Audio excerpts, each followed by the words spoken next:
So that it would actually slow down his campaign because he'll have to show up in court.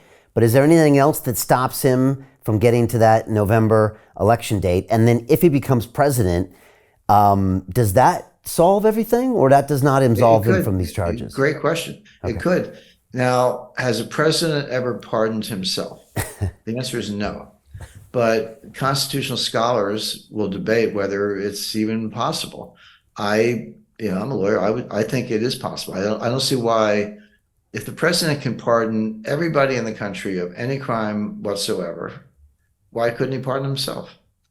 So he might do that. In fact, if he actually gets convicted of any of these things, by the way, there's nothing about running for president that says you can't run for president if you're a defendant in a criminal trial. That's not a it's not a disqualifier. You just have to be 35 years old, U.S. citizen, or you're born in the United States.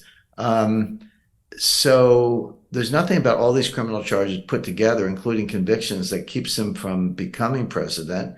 He might need a prison pass to get sworn in, but we'll see. But then as soon as he takes his hand off the Bible, he says, "I hereby pardon myself." He could do that, and I think that would stick.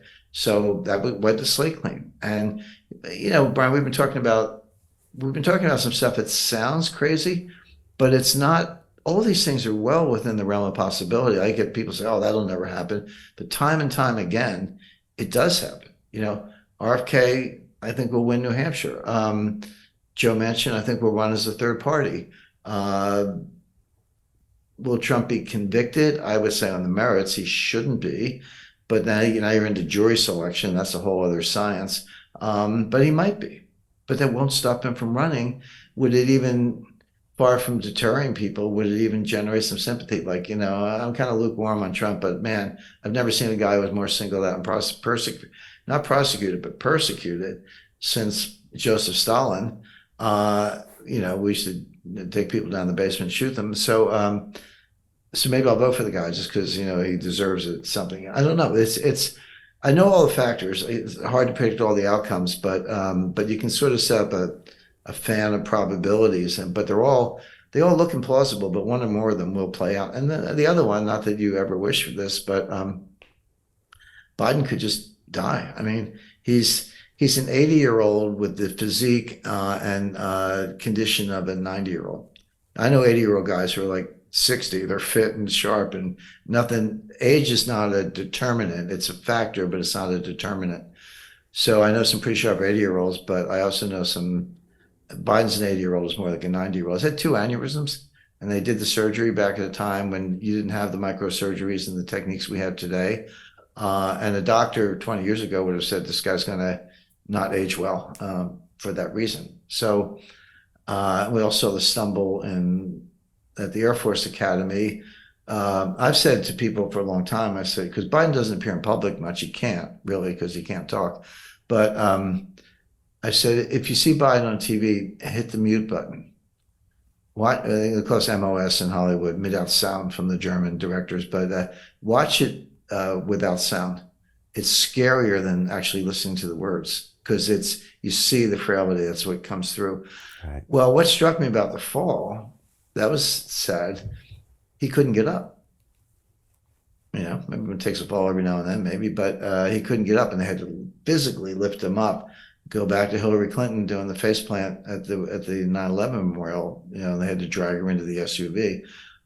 This stuff, you can slough it off or spin it, but people notice, and the impression they get from video is, television, etc., is much more powerful than all the words you wrap around it. I just want to alert everyone to an important video that you've just recorded that will not be available to the public. Here, you discuss the upcoming geopolitical shockwave of what you call the most significant development in international finance since 1971. But then you explain how anyone can position themselves to profit from this crisis.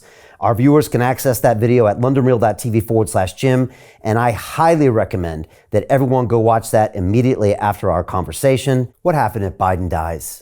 What would happen? That's almost the worst scenario I can think of because Kamala Harris becomes president. Now, her problem, she's not feeble-minded or physically impaired, but she's stupid. I mean, she's like a dumb person. That's okay. Like I say, I'm all for, you don't have to have a 140 IQ. You don't have to have a 100 IQ. There are plenty of people with 90 IQs who are like great Americans, hardworking, great family people. Let's celebrate all of that. We all have different strengths and weaknesses. I'm not saying your character comes down to an IQ test. Quite the opposite. I mean, there's some of the best people you ever meet are just good everyday Americans. But she's not that bright, and so and she'll be the president. It's hard to know which is worse. Feeble-minded or not that bright, because they always come under the thumb of whoever's around them, and that's why you say, why are any Democrats supporting Biden? Well, the answer is he's been surrounded by a progressive radical orb, and they get everything they want. There's nothing Biden won't sign. So all they have to do is get it on his desk. He'll sign it. Biden I used to hang around the Senate. It was close to some senators and have lunch in the Capitol, the Senate dining room, which is in the Capitol. And, probably interesting looking back on those days, the only guy who would silence the room and turn heads, because, you think there's Kennedy, there's Christina, there's whatever, was John Glenn. John Glenn walked in the room. Everyone just kind of like nodded, shut up and nodded his direction. He commanded genuine respect. But those days are gone. But even in the days I'm talking about, Biden was always considered like the least, like the dumbest guy in the Senate, like just not that bright. But now he's not that bright and feeble-minded.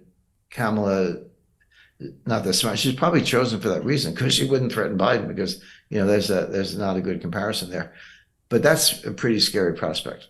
Hey, it's Brian Rose, founder of the DeFi Academy. I've told you my 4-week crypto bootcamp is amazing, but don't take my word for it. This is what my students are saying. The DeFi Academy was an amazing experience for me. It took me totally out of my comfort zone. In this course, I was challenged, I was held accountable, and pushed to do things that honestly weren't always easy. It's been phenomenal, and I can't believe we're already up on our 4 weeks. It has flown by. Going through this DeFi accelerator by far was one of the best courses I've taken. You do this course, you really get into the nitty-gritty of the activities that will make you comfortable with decentralized finance. Thank you so much to Brian and everyone at London Real and the DeFi Academy for even putting together an amazing course like this. Anybody else that wants to do it, please sign up. It is well worth the money.